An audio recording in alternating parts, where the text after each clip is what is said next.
All right, guys, you finally got your home to a particular stage where you're almost done with it. You're at the punch out phase, which means that you're, as a builder or superintendent or whoever you got going in there, you're going through the house and you're making sure everything is functioning properly. You're also making sure that, the subs of, as far as the paint, 90% of your punch items are going to be paint issues. And typically you want to walk through with the homeowner to address those items. But what I do is I go through the house, and I went through the basement, not the basement, I'm sorry. I went through the main level, just, had a flashlight, just making sure everything works, making sure the plumbers and things tighten up all the lines and things like that. I even missed a couple of things, guys, but as long as you get that stuff done, and you want to get it done before the homeowner actually moves in. You want to, guys, when you're doing your punch as the builder, you go through and make sure everything works, but you want to make sure all that stuff, you get everybody in to do what they need to do so that when the homeowner gets in, they don't discover it or they don't discover problems. Because, guys, I'll be honest with you, man, if they move in that house and they start seeing problem after problem after problem after problem, they're going to put you under a microscope. And after that, guys, there's nothing that they're going to have confidence in their builder, in what you can do. And not only that, guys, they're going to call you. They're going to worry you to death as a builder. You're not going to be able to make it, whatever money you make. They're going to suck it out of you during this 1 year warranty phase. So this is why it's critical, guys. Toward the end, when you get close to the end, maybe a week or two before you actually turn the house over, turn the keys over to that homeowner, you need to go through that house, guys. I practically almost, I'm there every day. I practically try to live in that house for the most part. Turn the air on, turn the fireplace on, turn the stove on, just like I'm kind of living there a little bit. If they got sprinkler system. And then not only that, guys, if you do that, you kind of, because even when the homeowner move in, you want to give them about a week or two to move in. Then you, as a builder, you want to set up a time where you can meet them. It could be on the weekend. And you need to have a list, guys. Don't just show up and just try to wing it, guys. You have a list of items that you need to talk about as far as how to use the house. You need to walk them through how everything works in the house, guys. Because, see, you done lived in the house. You practically almost lived in the house for about a week or so. And so you know how to turn the units on. You've used the thermostat. These programmable thermostats be all different and stuff. So you get an opportunity to play with that and stuff like that. Turning the stove on, the oven and stuff like that. You get a chance to kind of fumble with all that stuff. Like they got jetted tubs and things like that. You get a chance to deal with all those things. Guys, here's how it works. If any of those things go wrong, any of it, whether it has anything, a plumbing fixture, if that go wrong, if a electrical light don't work or something like that, which is really nothing on you, it could be the products, like a ceiling fan or something wobbling or something like that. It could be the product itself. Has nothing to do with you as a builder. You orchestrate the stuff to make sure everybody do what they do. But it could be a defective product. But you know something? That homeowner's gonna blame you. You're the reason it's not working. And if they go through that house and they see a whole bunch of different items, and guys, you're not perfect. I get it, guys, but this is why you want to try to go through that, at least address it. If there's a function problem, or maybe one of the, like I said, the ceiling fans or something's not working properly, or it is a manufacturer issue, then you can just go ahead and address that because you've seen it work. You understand that stuff. But you got to make sure that all these little items, these little items that you see, things are not working properly. You need to go ahead and get all that stuff before that homeowner moves in, guys. That's critical. That's critical. There's other things that you need to address, guys. So before you close, and guys, if you go to if you go to my members channel, I'm gonna break all this stuff down. I'm just gonna tell you about it here, but I'm gonna go through what these things mean. So there are other things that you're gonna need to do, guys. One is you gotta have the banks is gonna, if you got it financed through a bank, or the homeowner's financed there through a bank and you the builder, well, they're gonna need a certificate of occupancy. They're gonna need that. The bank is gonna also need they're gonna need a letter from the builder. It's gonna be a lien waiver. And what that's saying is that you as a builder, you don't owe anybody. You don't owe any subcontractors and stuff like that. Everybody's paid and you've been paid. So, and builders, I suggest you don't sign that until you get your last check. when you get your last check, and then you can go ahead and sign that lien waiver. When everything's settled, you can sign that lien waiver. Another thing you're gonna need, guys. So you need to do a pre-inspection, kind of walk through it with the homeowner. Kind of address items that they're looking at. People be texting me. Let me see this guy right here. So you guys you also need a termite bond. So that's what I'm texting right there. So I usually use the bait system, guys, the Sentricon system, the bait system. I don't like to, if I'm doing a spec home, I may do the pre-treatment, but there's a lot more to that pre-treat than a lot of people don't. A lot of builders don't know, because when you pour the dries and walks, you got to have them come back out there again before they do that. It's just a little bit more than just people just think you just treat it one time and just run with it. It's not how it works, guys. But so you got to get a termite bond. I usually, like I said, I do the bait system. So you got to get that set up. The banks are going to need that as well. They're going to need a certificate of occupancy. And guys, in order for you to get a certificate of occupancy in some municipalities, it's starting to become widespread. They're not going to let you schedule your final inspection until they're not going to let you schedule that final inspection until you get that, you got to get that air duct tightness test.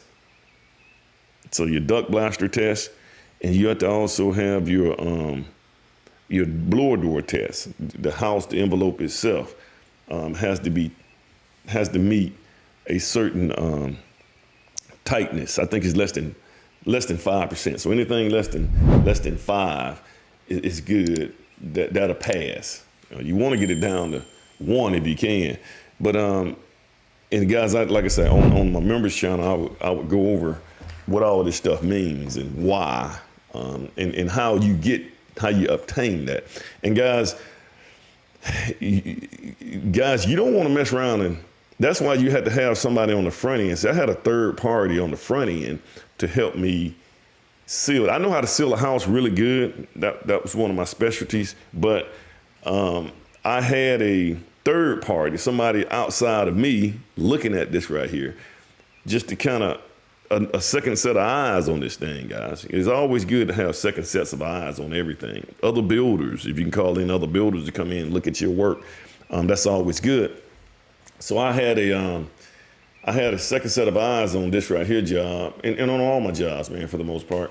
And they came out and did their test to make sure I was meeting what the local municipality needed me to have. So you got to have that done. They won't even let you schedule your final inspection until that stuff is done. They won't. That's a requirement. So you got to get that before you get your certificate of occupancy. Guys, don't wait till the end. See, some builders, they just out here building, and if you mess around and wait till the end, now you're trying to get this thing sealed, you're going to be in trouble. You're not going to be able to get it sealed. I mean, you're going to lose your mind, because the sealing and the things that needs to be done, that needs to be done behind the walls. That should have been done during the framing stage. And, all that stuff should have been taken care of during that time. So you got to get that stuff done. Guys, you got to have a warranty package. Guys, and my warranty package come with a couple different things. Guys, like I said, if you join my members channel, I would go into detail on, the items that I have in my, I can tell you what it are. The items I have in my warranty package. Number one, I have the warranty itself. I have a pre inspection list that I go over with the homeowner, things that, we need to handle. But the warranty stuff, it really breaks down the responsibilities of the builder and what we're going to do, because there's one clause in my warranty package where I have the option, guys. I have the option to correct it, or if I just can't correct it or get it done, man, I pay market value for what needs to be done. And there's, that's a big item in there, man, because sometimes you may have some stuff going on and you just can't make that homeowner, nothing you can do is going to be good for that homeowner. You didn't rattle them on something else, man, and they don't see you as a good guy at all, and you can't get it right. And so sometimes they can get emotional and want to see you suffer. And one way they can see you suffer is they go out there and have it, either they sue you or they go out there and have it done, and they try to have it the most expensive person to do it.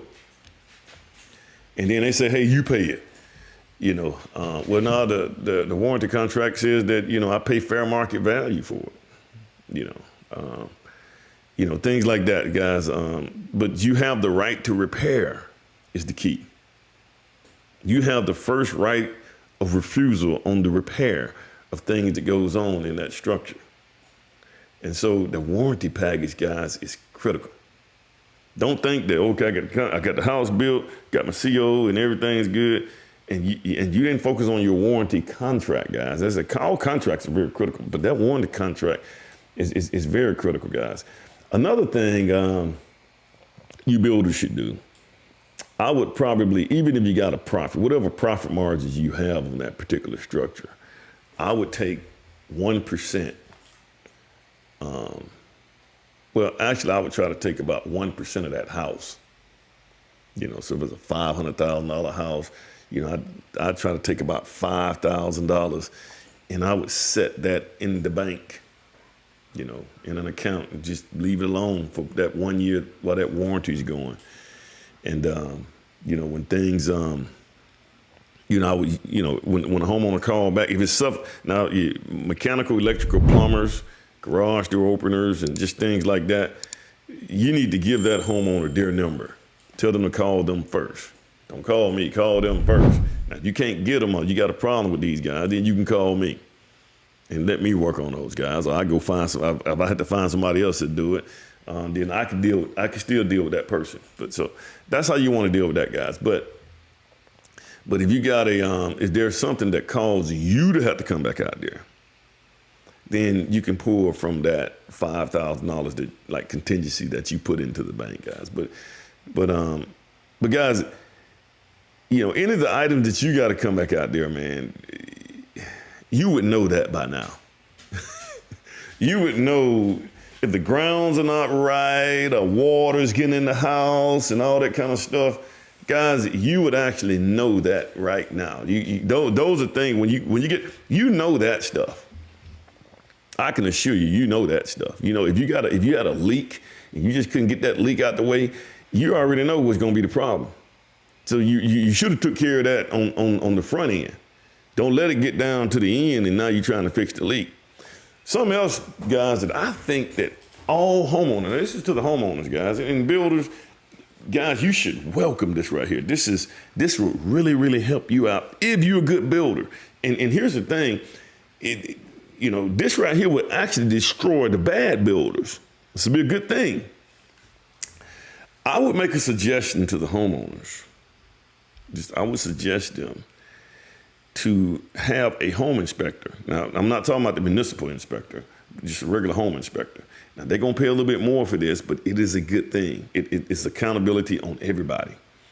Help separate the good builders from the bad builders.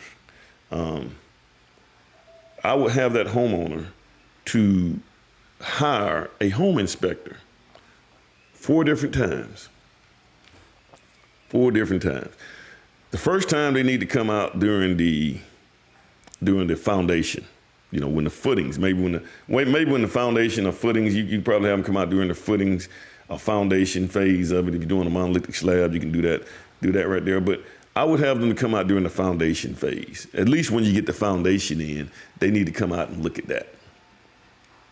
Yeah.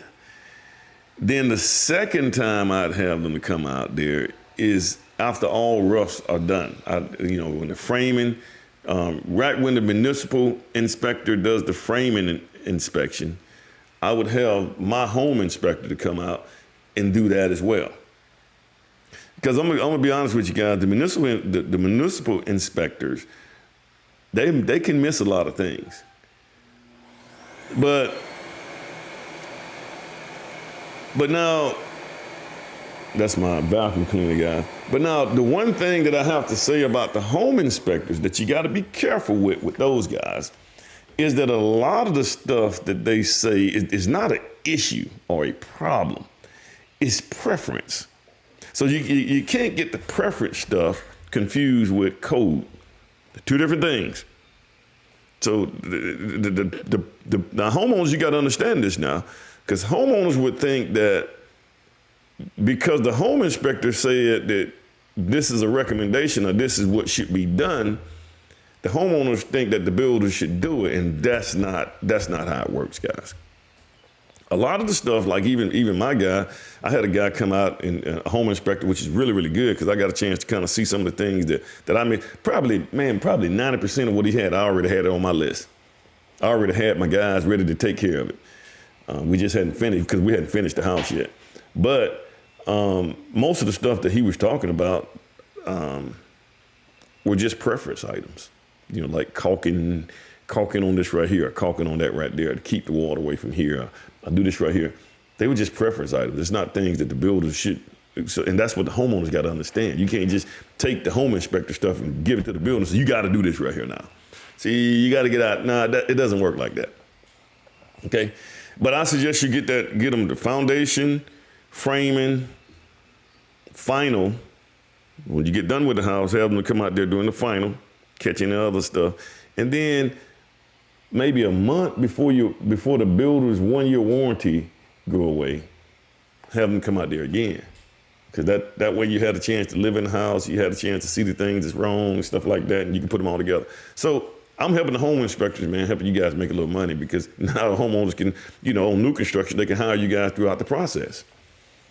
So I think it's a good thing, guys. I think that's a really, really good thing. And builders, if you don't like that, then that means that you don't know let me not say that.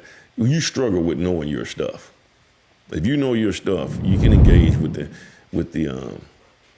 the home inspector as well. And you can't be one of those people one of those builders that say, well, this home inspector, he want to be a builder, and he can't build, and I've been building for this many years, and this guy just went and took a home inspector test with the state of Alabama, and now he out here trying to tell me how to build. You see, you guys got to let that go. Anything that can help you become a better builder and see things in a different way, it should always be welcomed as a builder. So these are some of the things that you want to handle, guys, when you finishing up, guys. Like I said, I would go into detail in my members channel on this right here. And I'm trying to think of what else we need on here. So we got all those things done. Then you're gonna keep walking through, you're gonna keep seeing things that you need to handle. And then at some point in time, you're gonna come to a really good stopping point. You're not gonna ever finish. You're just gonna come to a good stopping point. And then you let them live in their house. All right, guys, like, share, subscribe. If you wanted more details on this stuff right here, man, hit the members channel. You guys have a good one.